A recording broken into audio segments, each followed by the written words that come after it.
एक आदमी ने लड़की को पाने के लिए मौका देखकर उसे जबरदस्ती कार में बैठा लिया क्योंकि आसपास कोई नहीं था। फिर वो अपनी कार सीधा अपने घर के बाहर ले गया ताकि लड़की को आसपास की जगह न दिखे। उसने उसे कंबल में लपेटा और छुपे हुए कमरे में बंद कर दिया। लड़की को अंदर बंद करने के बाद उसने पत्थर की स्लैब से कमरे का दरवाजा सील कर दिया। आखिर में उसने लोहे की अलमारी रख दी ताकि सब कुछ छुपा रहे। अब लड़की उस आदमी के कब्जे में हमेशा के लिए फंस गई थी। कुछ देर बाद लड़की को होश आ गया। उसने देखा कि वह किसी अजनबी जगह में है और उसे समझ नहीं आया कि आखिर उसके साथ क्या हुआ है। उसने कई बार जोर से दरवाजा पीटा लेकिन कोई जवाब नहीं आया। अब लड़की पूरी तरह टूट गई थी। तभी उसे एहसास हुआ कि उसे सच में किसी बुरे आदमी ने अगवा कर लिया है। कुछ देर बाद वो आदमी कमरे में आ गया। वो एक गद्दा लेकर आया और बड़ी फिक्र से जमीन पर बिछा दिया। फिर उसने पानी और खाना भी लाकर दे दिया। लड़की बोली, मुझे मम्मी के पास घर जाना है, लेकिन उस आदमी ने उसकी एक न सुनी और दरवाजा बंद कर चला गया। लड़की को लग गया कि यहाँ से निकलना बहुत मुश्किल है, तो उसने थोड़ी देर के लिए आराम करना ही ठीक समझा। लड़की को अपने करीब करने के लिए वो आदमी हर रात उसे सोने से पहले कहानी सुनाता और स्ट्रॉबेरी वाली बिस्किट देता। लड़की को धीरे धीरे अपने हालात मानते देख वो आदमी संतुष्ट होकर चला जाता। उधर लड़की की मम्मी ने पुलिस में उसकी गुमशुदगी की रिपोर्ट कर दी थी। पुलिस ने दिन रात तलाश की लेकिन लड़की का कोई सुराग नहीं मिला। मां ये सुनकर दिन रात बस रोती रही। जब पुलिस ने आसपास के घरों की जांच की तो वो उस आदमी के घर भी पहुंच गई। जांच करते हुए पुलिस वाली गलती से उस छुपे हुए कमरे के फर्श पर भी खड़े हो गए। ये देखकर वो आदमी घबरा गया लेकिन पुलिस को कुछ शक नहीं हुआ तो उसने राहत की सांस ली। लड़की को लगा कि शायद वो आदमी उसे घर जाने दे, तो उसके दिमाग में अचानक एक बहुत हिम्मत वाला आइडिया आया। उसने जानबूझकर अपने हाथ पर मरहम लगा लिया और जैसे ही आदमी खाना लेकर आया वो उसका इंतजार करने लगी। उसने झूठ बोला कि उसे बीमारी हो गई है और बोली, मुझे अस्पताल ले चलो। लेकिन जैसे ही लड़की ने ये चाल चली उस आदमी ने तुरंत उसकी साजिश पकड़ ली।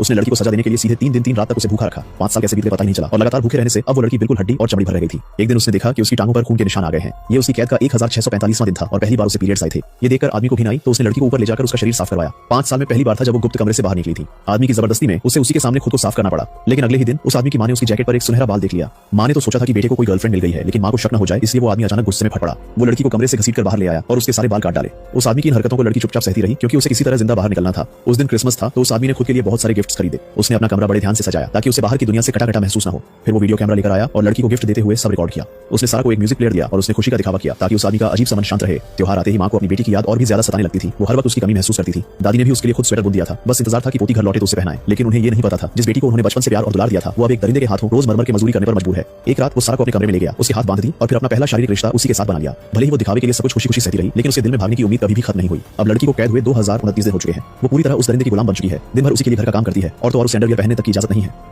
सारा गुस्सा नहीं करती क्योंकि अगर उसने जरा सा भी विरोध किया तो उसे बुरी तरह पीटा जाता। वो उसे कुत्ते की तरह फर्श पर गिरा खाना चाटने को मजबूर करता और ये सब यही खत्म नहीं हुआ। जैसे ही वो सोने लगती आदमी जानबूझकर बार-बार लाइट की स्विच ऑन और ऑफ करता रहता। सारा सिर्फ यही दिखाती कि उसे फर्क ही नहीं पड़ता। सारा के इस दिखावे ने उस दरिंदे को बेफिक्र बना दिया। अब वो उससे बिना डरे बाहर भी ले जाने लगा। एक बार तो साथ में सुपरमार्केट जाकर रंग भी खरीदा। भागने से रोकने के लिए उसे बहुत बड़े-बड़े जूते पहना दिए ताकि दौड़ भी न सके। और जब वो कहता सारा को अपने से भी भारी पेंट की बाल्टी उठानी पड़ती। लेकिन जैसे ही उसने मुड़कर देखा वो आदमी कहीं नजर ही नहीं आया। सारा ने सोचा भागने का मौका है। वो किसी राहगीर से मदद मांगने ही वाली थी कि तभी वो आदमी वापस लौट आया। मजबूरी में सारा को फिर उसके साथ घर जाना पड़ा और अब उसका भागने का हौसला और भी टूटने लगा। आदमी ने अचानक उसकी जांघ पर गलत तरीके से हाथ लगाया। सारा का चेहरा डर से भर गया लेकिन अगले ही पल उसने सब चुपचाप सह लिया। आज लड़की का 18वां जन्मदिन था। आदमी ने उसे एक लाल ड्रेस गिफ्ट में दी।